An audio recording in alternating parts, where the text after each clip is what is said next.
Halo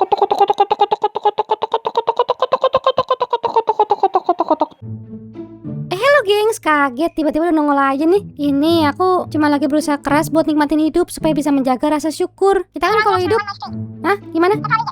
Oh, hidup kalian gak enak. Kerjaannya gak ada habisnya.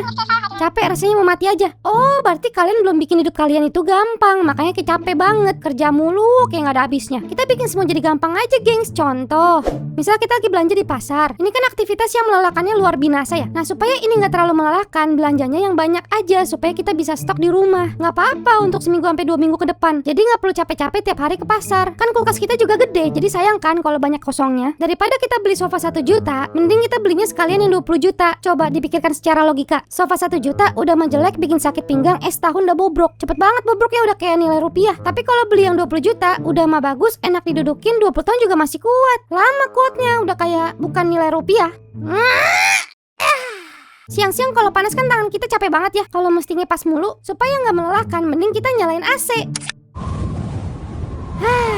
Panas terik, aus tenggorokan kering. Daripada kita taruh air di dalam kulkas, kan itu lama banget ya nunggu dia jadi dingin. Mending kita pesen jus aja sama Bang Ojol.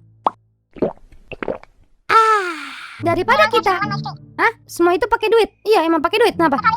Oh, lu semua punya suami kere. Oh alah, maaf. Aduh, maaf ya, orang kaya masuk akal pasan. Disclaimer ya, semua tips and trick yang tadi itu cuma buat orang kaya ya. Kalau orang miskin mungkin di sesi berikutnya aja. Nggak tahu sih kalau buat yang miskin ya, soalnya aku bukan orang miskin. Kalau buat orang kaya yang tadi caranya gitu ya. Berarti pertanyaan selanjutnya, suami aku banyak duit, emang duit dari mana?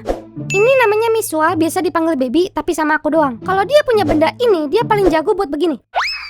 Nah, jadi banyak. Ini resep basic buat jadi orang kaya. Duit itu diputar. Nah, sekarang pertanyaan selanjutnya, bagaimana cara muternya? Ada banyak caranya, tapi kalau suami aku sih dia dari jual beli mobil. Mobil murah dia beli, dipermak jadi menawan, dijual lagi dengan harga lebih tinggi. Nah, ini yang namanya duit itu diputar. Terus pertanyaan selanjutnya, gimana sih caranya bisa punya usaha yang berkembangnya pesat gitu? Ya Allah, kasih suamiku duit yang banyak ya. MBG aja dikasih tuh 1 triliun lebih sehari. Masa suamiku enggak? Itulah cara supaya usaha suami kita maju pesat. Doa dari istrinya. Kalian tuh kan pada ogah banget kayaknya ngedoain suami ya. Besok-besok jangan lagi nanya kenapa masih kere.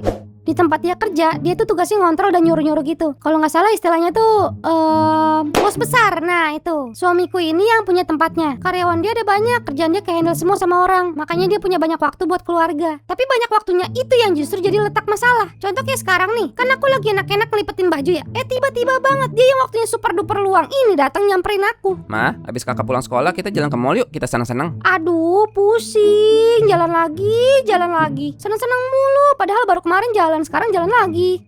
Tapi apa boleh buat? Aku kan sebagai istri harus nurut sama suami. Ya udah deh, aku mau senang-senang dulu ya sama suami. Tapi Pak, aku lagi tanggung banget lipetin baju nih. Lah, ngapain? Kan ada ART.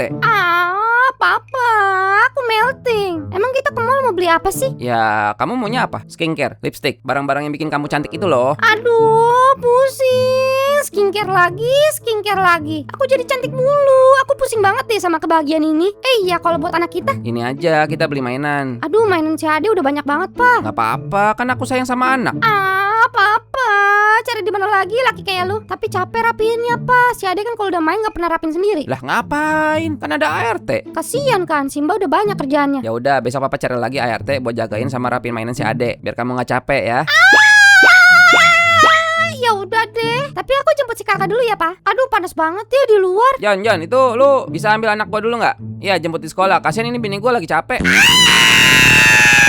Jadi sebagai suami istri kita harus kompak. Suami bikin istri senang, istri doain suami yang benar. Suami duitnya banyak, muter lagi deh ke suami bikin istri senang. Ini namanya simbiosis mutualisme di dalam rumah tangga yang harus berjalan. Kalau balik lagi, kalau mau menikmati hidup gitu ya, gengs. Suamiku sering bilang, kita jadi orang tuh mesti ringan tangan kalau bantu orang. Dan jangan berharap timbal balik dari orang yang kita bantu. Dia kalau lagi ada rezeki lebih, pasti dia sering sedekah. Kayak santunan anak yatim. Ini santunan anak yatim tuh kayak begini, kalian kan belum pernah nih ya kan. Selain itu, dia juga banyak banget tanggungannya. Bukan cuma anak istrinya, dia sekolah keponakannya, dia nanggung paman bibinya di kampung. Dia juga ngasih tiap bulan ke orang tua dan mertua. Nemu di mana lo orang nanggung mertua? Langka ini, nggak 2 kali kita ketemu. Aku sebagai istrinya sih sebenarnya nggak masalah ya. Yang nyari duit dia, yang megang duit dia. Yang penting aku sama anak-anak udah tercukupi, udah selesai semua urusan kita. BTW cukup di sini tuh cukup ya. Ini tuh udah termasuk biaya hidup dan biaya senang. Beda ini 2 nih ya. 2 ini tuh udah dicukupin sama dia, makanya aku nggak masalah. Jadi itu ya buat ciwi-ciwi di luar sana, kalau mau cari suami itu yang ngerti agama kayak gini dan banyak duit juga. Aku jamin hidup kalian bakal terasa jauh lebih nikmat. Aku kalau nikah lagi boleh nggak?